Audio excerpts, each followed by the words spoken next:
Mesdames et messieurs, bonsoir et bienvenue au journal. Après 3 années de mise en œuvre, le PNDS est juste au tiers de ses réalisations dans la région du Sud-Ouest. L'information provient du cadre de concertation régionale de l'ESA. Et dans ce journal, vous saurez pourquoi il fonde de telles affirmations. Désormais, pour vos hébergements d'affaires ou de tourisme à Piela ou à Bogandé, de nouvelles infrastructures d'hébergement sont à votre portée. Elles sont l'œuvre de la cellule d'appui à la décentralisation et de la participation citoyenne. Mesdames et messieurs, bonsoir et bienvenue au journal. Les membres du cadre de concertation régionale du Sud-Ouest étaient en concertation à Gawa la semaine passée. Ils ont épulché les actions menées dans le cadre de l'application du Programme national de développement économique et social. Et selon eux, le PNDS est juste à 36% de réalisation dans la région du Sud-Ouest. Madou Ouedraogo Issa Kanana pour le compte rendu. Le rapport de performance annuel 2018 du Plan national de développement économique et social PNDS dans la région du Sud-Ouest indique un taux de réalisation physique de 36,92% et un taux financier de 51,75%. C'est ce qui ressort de cette deuxième session ordinaire du cadre de concertation régionale tenue ce jeudi matin à Gawa. C'est un taux moyen, c'est pas satisfaisant en tant que tel.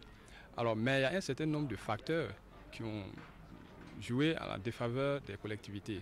Il s'agit notamment du départ du PNGT 2. Alors le PNGT 2 était un acteur quand même assez important dans le financement des activités des collectivités. Ce programme étant à terme depuis 2018, alors il s'agissait du reliquat des financements que les collectivités ont pu bénéficier. Donc ce qui a tiré en tout cas vers le bas les taux de réalisation physique et financière.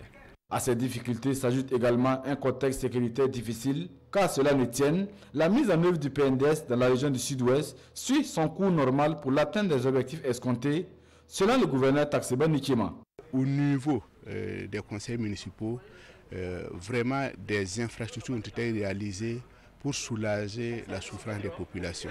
Il y a eu des écoles, des maternités, surtout beaucoup de forages, des pistes qui ont été refaites pour que, au niveau de la région, le développement économique soit bien suivi. En termes de perspective, le cadre de concertation prévoit entre autres l'achèvement des travaux entamés en 2018 et la construction de plusieurs autres infrastructures socio-économiques. À cette deuxième session ordinaire, les membres du cadre de concertation régionale du Sud-Ouest ont par ailleurs observé une minute de silence en la mémoire du maire de Dissine, décédé le 14 février dernier. Je vous le disais en titre, les communes de Piela et de Bogandé augmentent leur capacité d'accueil. Ces deux communes viennent de bénéficier d'infrastructures d'hébergement à hauteur de 85 millions de francs CFA. Cela a été possible grâce à la cellule d'appui à la décentralisation et à la participation citoyenne. Joël Tendambiga et Seido Nikiema avec la voix de Rasmata Ouedraogo. Fin aux difficultés d'hébergement dans les communes de Bogandé et Piela dans la Nyanya. Respectivement baptisées Kwamba, Lankwandé et Ampanli, ces auberges viennent accroître la capacité d'accueil en hôtellerie et surtout générer des ressources économiques dans ces deux communes. On a généralement des problèmes d'hébergement qui se ressentent très souvent lorsqu'on a un certain nombre d'activités qui se mènent au niveau de la commune. Et deux fois, il y a des étrangers qui sont obligés d'aller dormir à 35 km d'ici et pour revenir très tôt le matin et afin de pouvoir assister à leur activité. L'autre côté, c'est que ça va ajouter aussi la capacité de la commune en termes de mobilisation de ressources financières. Nous allons assurer le suivi, cette infrastructure soit bien entretenue pour que nos partenaires et tous ceux qui veulent visiter Piela puissent trouver leur compte. Des auberges réalisées à hauteur de 85 millions de francs CFA par les mairies des communes concernées, avec l'aide de la cellule d'appui à la décentralisation et à la participation citoyenne CADEPAC. Ces deux investissements qui ont été réalisés sur la base de ce que nous appelons des bonus de financement.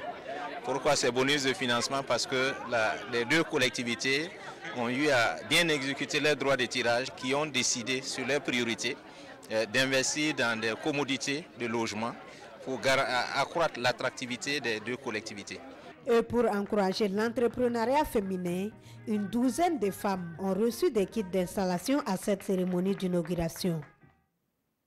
Prenons la direction de la cité de Boromo. Là-bas, il est question de santé. Le district sanitaire de Boromo faisait face à un déficit de matériel biomédicaux tels les lits, les matelas et les fauteuils roulants. Mais depuis ce 2 mars, la société minière Rosgol a apporté une amélioration. Elle a fait un don d'un lot de matériel d'une valeur estimée à 60 millions de nos francs.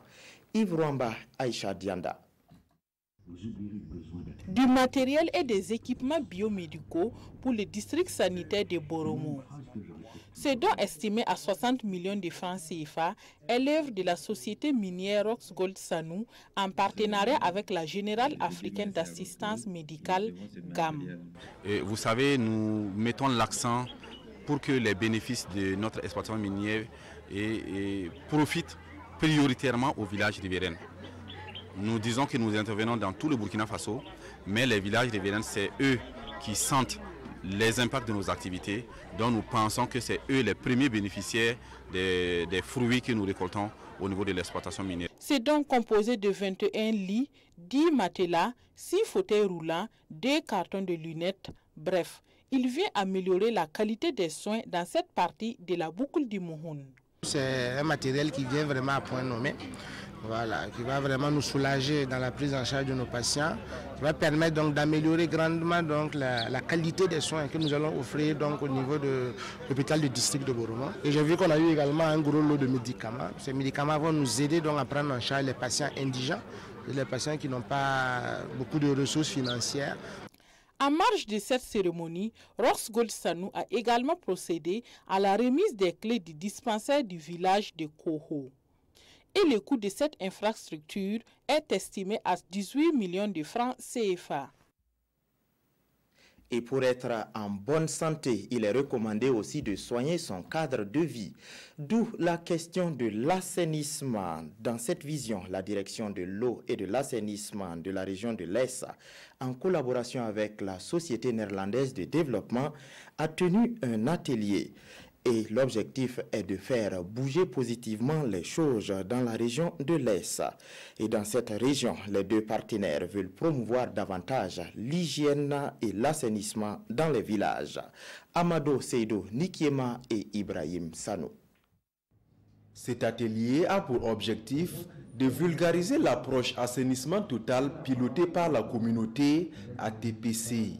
Pour cela, il met à contribution les différentes institutions qui font de l'accès à l'assainissement leur cheval de bataille. Nous avons réuni l'ensemble des acteurs intervenant dans le secteur de l'eau et de l'assainissement ce matin pour effectivement susciter l'engagement et l'adhésion de tous les acteurs et à faire booster les indicateurs en matière d'assainissement. Le manque d'assainissement tue et beaucoup d'enfants par jour. Donc vraiment, c'est des questions aussi de pollution de l'eau, de l'environnement. Donc tout cela, c'était vraiment de les rencontrer, de leur présenter toute cette problématique de l'assainissement. L'atelier a également connu la participation de certains villages déjà touchés par le projet. Et nous voyons que beaucoup de choses se sont améliorées, surtout sur le point de la santé et même dans l'hygiène dans nos familles. Et franchement, nous ne pouvons que saluer en fait l'initiative. Ça contribue à augmenter à quelque part le taux d'accès à l'assainissement au niveau national.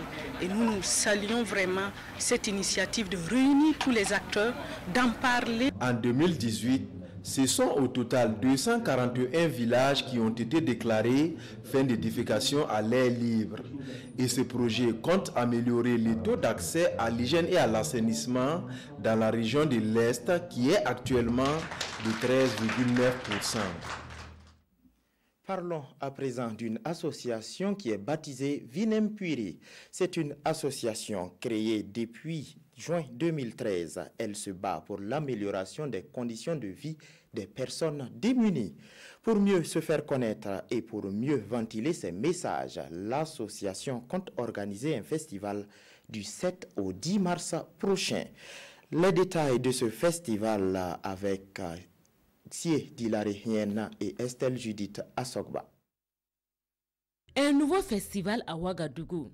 Le Festival des Arts de Sissin, Festac, se tient du 7 au 10 mars prochain. Organisé par l'association Vinem Puire, il a pour objectif de promouvoir les patrimoines artistiques et culturels burkinabés.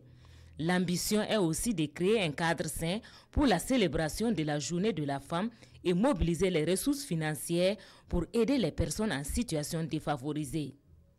C'est une jeune association, mais qui est fondée sur des idées bien mûries. Elle a pour objectif principal de contribuer à l'amélioration des conditions de vie et sanitaires de la population, surtout celles des couches les plus défavorisées, à travers des actions de sensibilisation et d'appui aux initiatives d'autodéveloppement. Dans la perspective de mobiliser des ressources financières pour la réalisation des activités sociales, l'association a entrepris de mener un certain nombre d'activités génératrices de revenus, dont le Festival des Arts de Sissin, dénommé Festac. Dans le cadre du festival, il est prévu une exposition vente d'œuvres d'art, d'habits traditionnels, de produits locaux, etc. C'est un espace qui va connaître la présence des artistes musiciens traditionnels et modernes et une conférence sur le thème « Civisme et la cohésion sociale ». Ceux qui vont suivre ont appris à mémoriser le Coran. Ils sont au nombre de 20 hommes et femmes qui ont bouclé leur formation à la mosquée Ibrahim Sanfo de Kolgnaba, quartier de Ouagadougou. La formation de ces 20 hommes et femmes a duré 3 ans et la cérémonie de remise des attestations est intervenue ce 3 mars. Kosoun Koulibaly et Zalissa Sanfo pour les détails.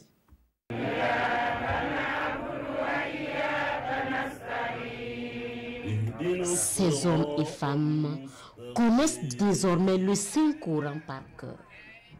Pendant 3 ans, ils ont appris à mémoriser page par page et verset par verset ces lignes du livre saint.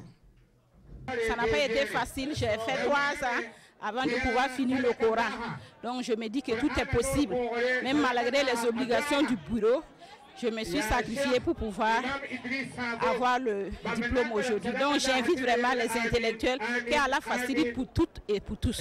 Donc après leur apprentissage, là, ça va les aider à organiser leur foyer, éduquer bien leurs enfants, respecter bien leurs maris, pour que la vie puisse continuer. Selon les leaders religieux présents à cette cérémonie, la maîtrise du Saint-Coran va permettre à ses bénéficiaires de mieux vivre leur foi en Allah.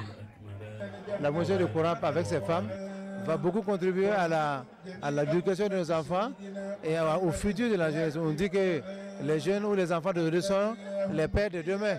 On aura une grande nation demain avec une bonne génération qui va avoir le respect à sa religion, à son semblable, à sa nation. Et il y aura même l'amour de la patrie.